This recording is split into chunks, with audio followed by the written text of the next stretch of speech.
and similar. You'll find to say that when you're encouraging the female counterparts to enter into the STEM fields, there's a certain group which thinks that you're favoring the girls, you know, or you're favoring the women, favoritism, right? But then this is different because anyone who is coming into the industry has got the skills and they are able to deliver. Now, what we're trying to bridge, what we're trying to cut off is the spirit of saying a girl cannot achieve this, or just because she's a girl, she cannot deliver.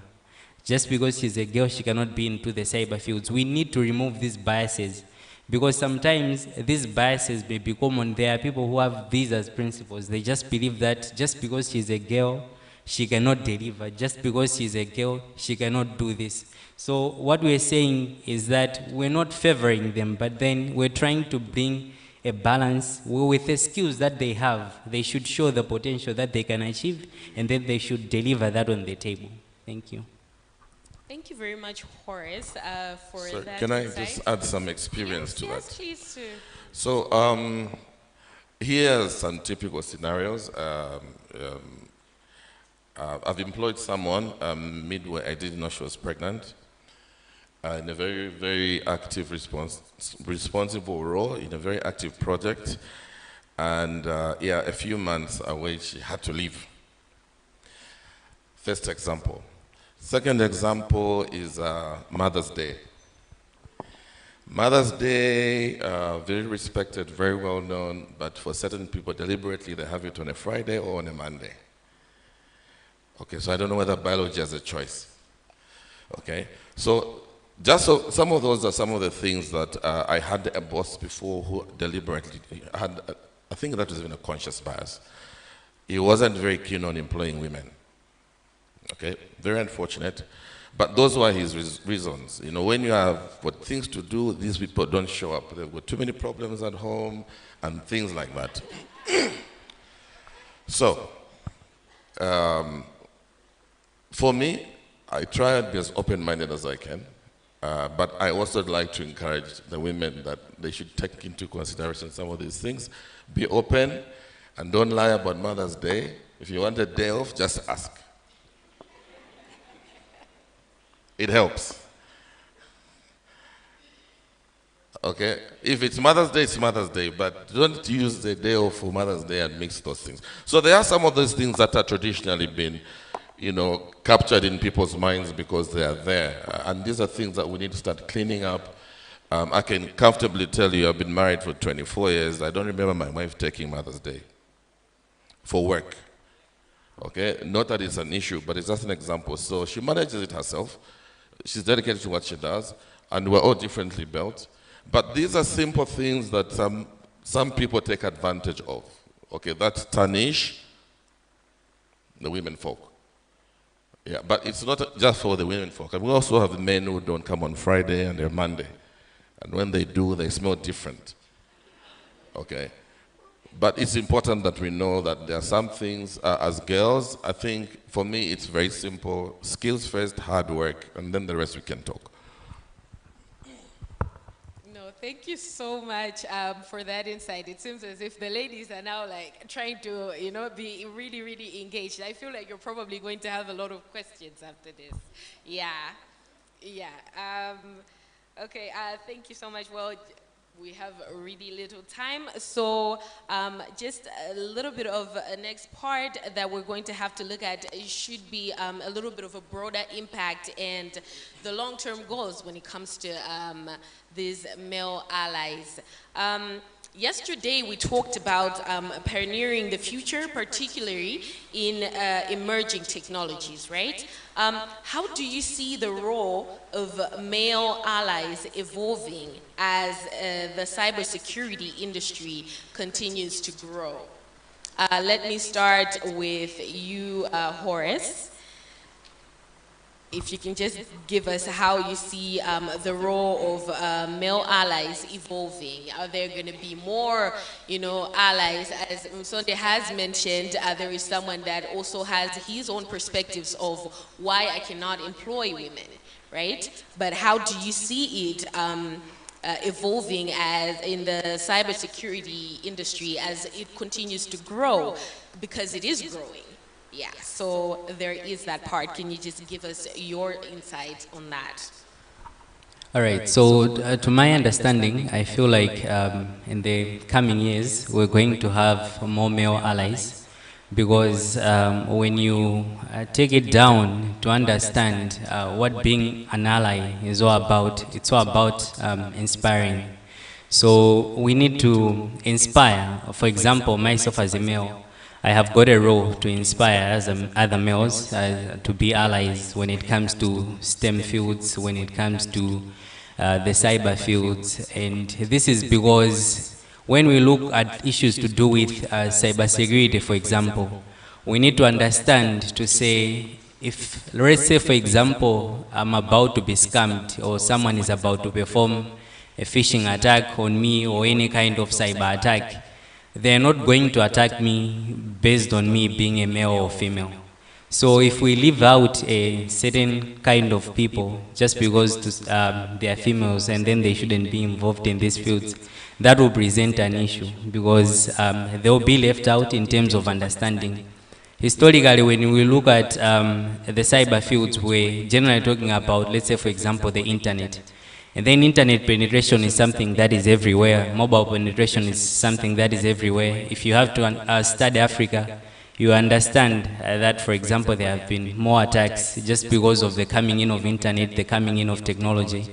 So if we leave another group unprepared, that means we will have that group underrepresented and they can be easily attacked when it comes to their digital platforms. So looking at the digital aspect is someone that affects everyone. Looking at this room, everyone in this room, I understand, maybe possesses a digital gadget, to my understanding, which is something that is very important, that each and every one of us has to be protected. And then looking at the main, when we look at ourselves, as I've said, that 75% of the people in these cybersecurity fields are males, we need to take up that role to inspire our counterparts to say, you can learn about cybersecurity, you can learn about STEM, and that will present a very good thing because more allies are going to increase.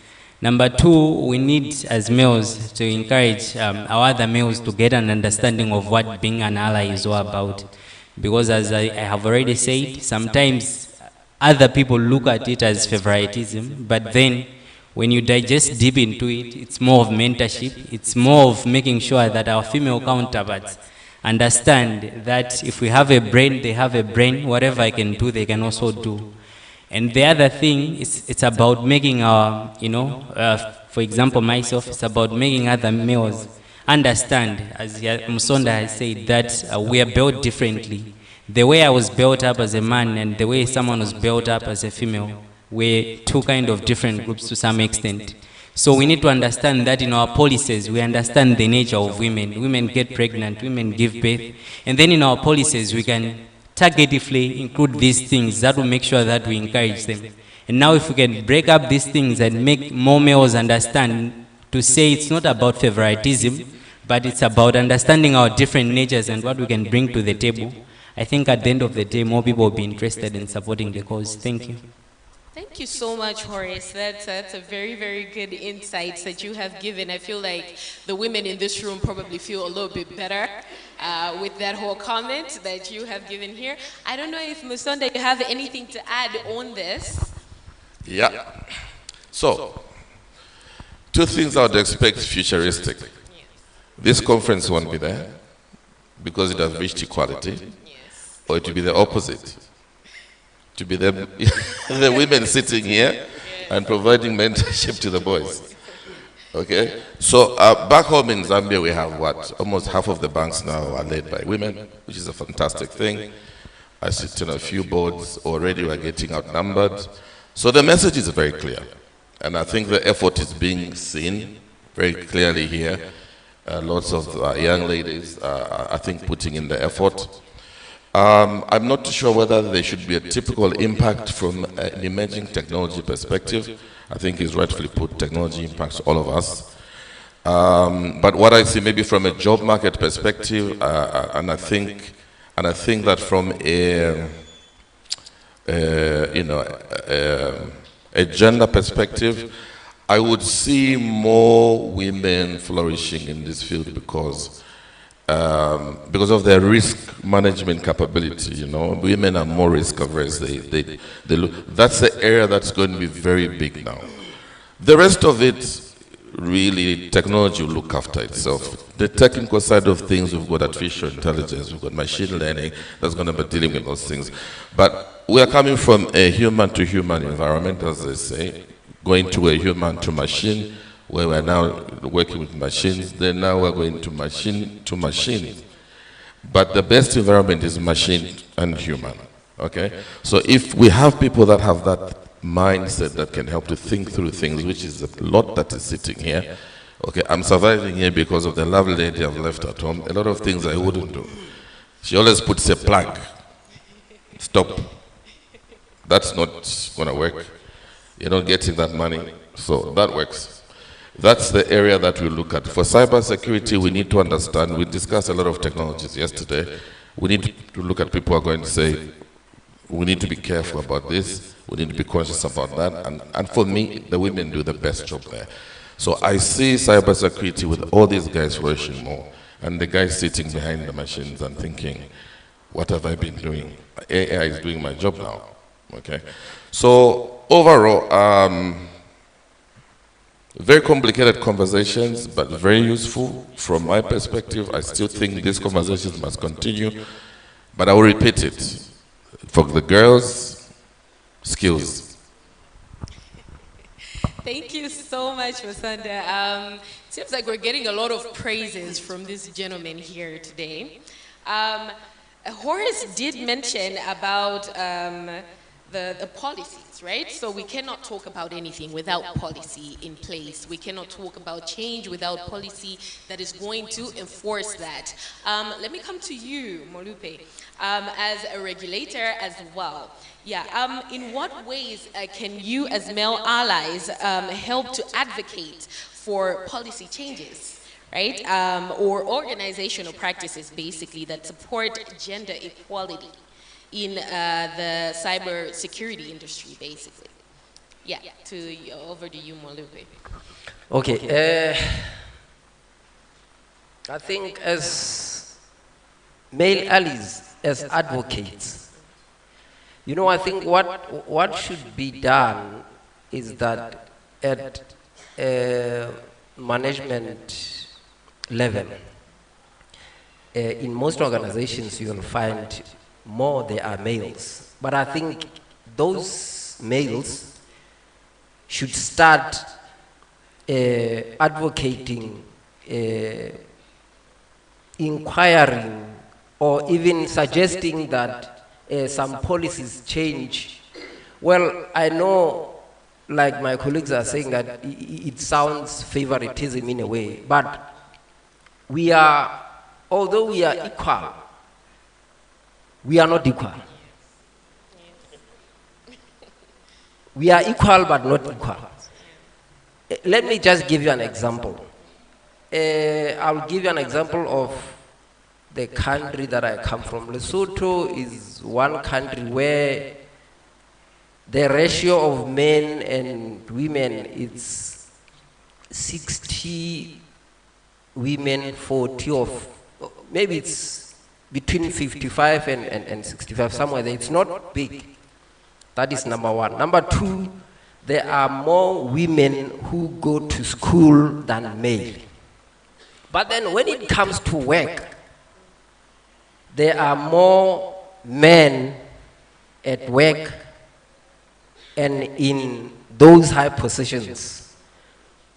For some reason, I don't know why it happens like that, but I think as male advocates, we should start thinking of introducing policies that may favor, if I can put it like that, having a certain number of women in leadership roles. For example, we can say, let us have 50, 45, or the ratio shouldn't be that much, but there should be some imposition that is done, at least to have that balance. Because I think if we don't do that as allies, then it will take another century. And looking at what is happening at technical departments, so we have to impose some of these things. Unfortunately, that is how I see it happening. We have to impose, to say, for example, we are 15 in our department and we are all male.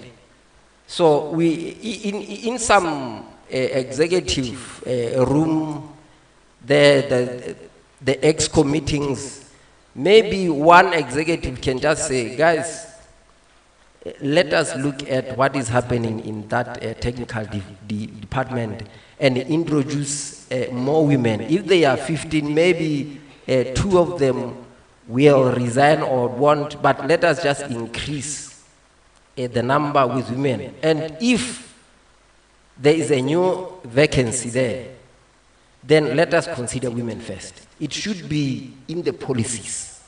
And with that, surely it will work and we'll see changes happening. So that is what I see as what male allies should be doing.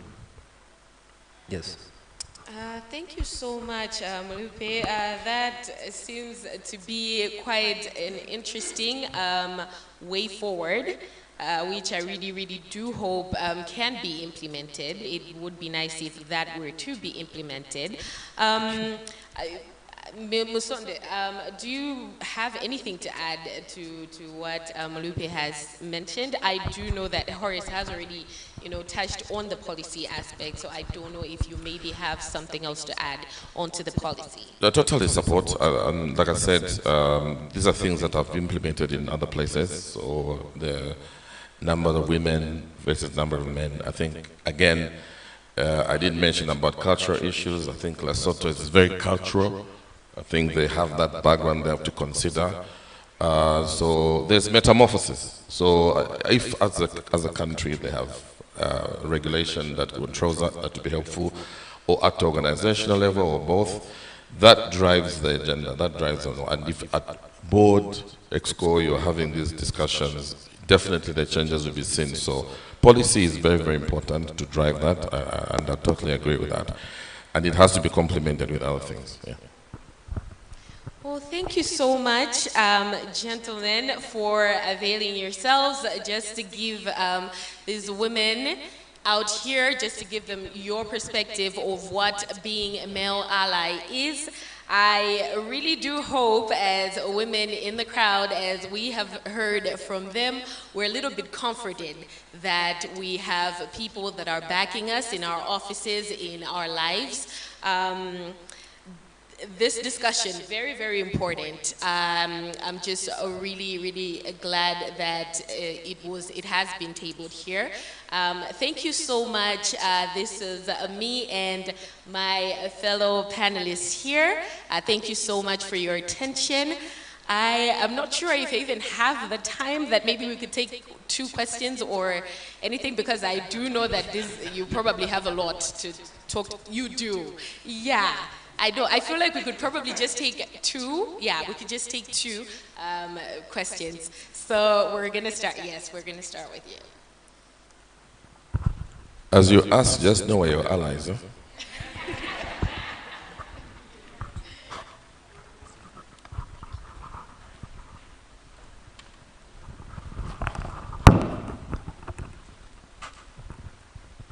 Thank you very much, and trust me, there's no gunshots coming your way.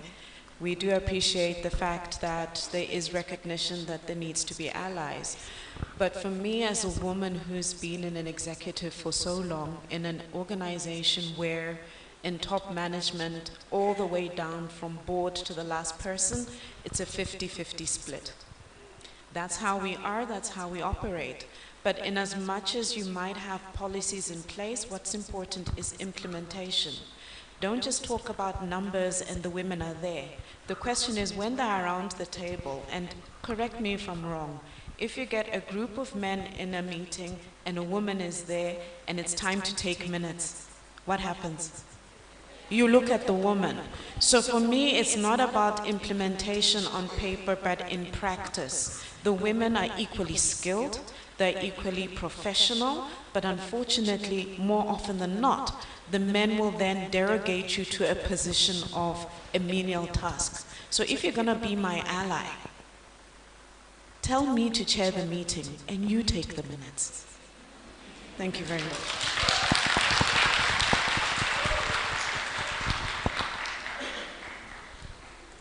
Thank you so much for that comment. Very, very important. You saw the claps.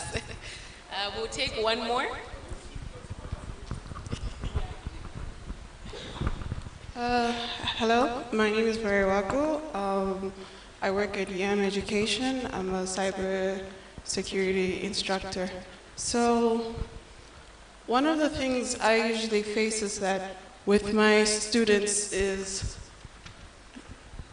it's always the females that are the majority. So I wonder, what is the best strategy to, let's say, like, what can I implement as a strategy to bring in more female students or make them more interested in cyber security? We can get one more. I think the last one. A little shots coming from this side. I will not fire the shots. I will fire them at you, because if you're allies, you should also be able to take on the hits coming from the women.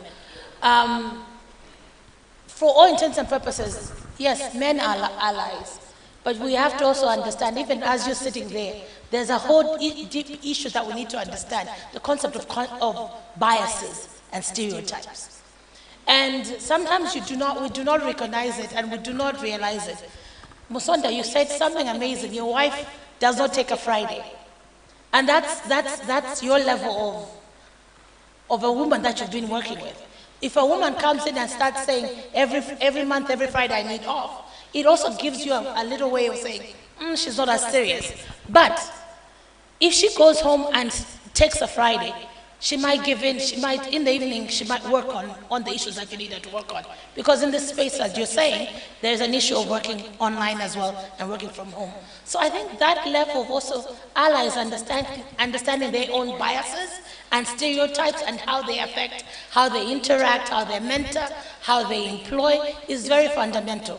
And I think for women, we recognize our biases more because we are able to understand that, I know this, I don't like you because of such and such, and you recognize that it's a bias. But sometimes men find it very hard to understand that it is a bias. You'll be saying, no, I'm treating you on merit, but it's not on merit. You're putting her to an ideal of another woman. They are two different characters. Same thing with when we deal with men. How you can perform and how he will perform will be very different. And I think that's something that we need to recognize when we're in this space and when we talk being allies to the women. Thank you. Thank you so much, my lady. Yes. Okay, we're great. Well, we had the comment, two comments, and I don't know if you have anything else to add on to those comments before we come to the question that was asked. Yes, please. I think I'll start with my lady. I think I did say that we're configured differently. I did say that it's very important to have conversations and understand your staff. It's important to understand their background, so 100% I agree with you. And my counsel, yes, I also agree. If you have a structured meeting, you should have a secretary, but in the typical scenario where we're coming from, I have seen those situations before. And I've also seen situations where the women have chaired the meetings. What is important, I think, maybe let me ask this question. How many of you in here have actually had an awareness on this conversation in your organization? 3 hands. Okay, so there's one problem. Okay, if you're going to deal with cultural issues, you have to deal with awareness, with training and education. And everybody must be familiar with this discussion about conscious and unconscious biases. We're all different, we all have to understand each other, and we all have to treat each other differently. Because at the end of the day, when you work for organization X, all of us have the same goal. We're all fighting for the same direction, same mission, same vision, same goals. What we need to do is to find the chemistry that works for everyone. And to find that chemistry, conversations like this are very cardinal. We need to have awareness. Organizations, please make ourselves aware. Lesotho, Executive Board, Zambia, Malawi, let's have these discussions from the top to the bottom so people know these things exist. They're not just for panel discussions. Thank you. Thank you so much for that, Ms. Sonda. We also had a question, which was the best strategy to implement in bringing more women into this space. Anyone that can take that? Horace, maybe?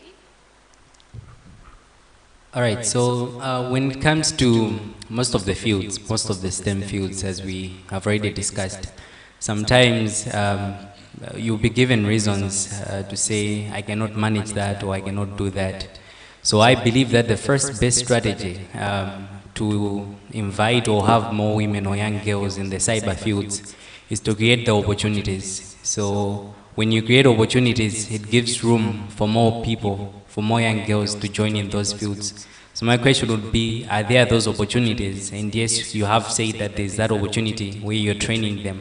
Now the second thing I think will fall into what Musonda has said, you need to create awareness about what you're doing. If you want to invite more young people, more girls into the cyber field with what you're doing, you should create more awareness, because when people know about that, they'll be interested in getting into that. And the third thing, it falls into motivation and inspiration.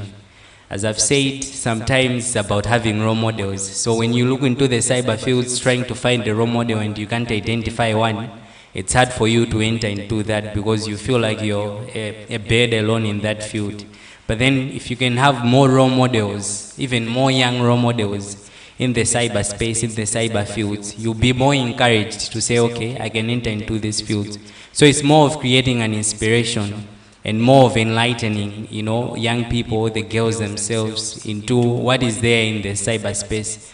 I think throughout the discussions that have been happening here, it has been said that cyber field is not all about one area. There are lots of things that can be done in the cyber fields, because sometimes when you mention STEM, when you mention cybersecurity, people think it's all about hacking, it's all about programming, it's all about coding, but there's more to that. So it's about explaining all those and digesting those so that a person should be able to understand, to say, okay, it's not all about this, but then there's more that can be done in this industry. So creating a level of motivation and inspiration when it comes to having role models in the cyberspace would really greatly encourage more girls to join into these fields. Thank you. Thank you very much, Horace.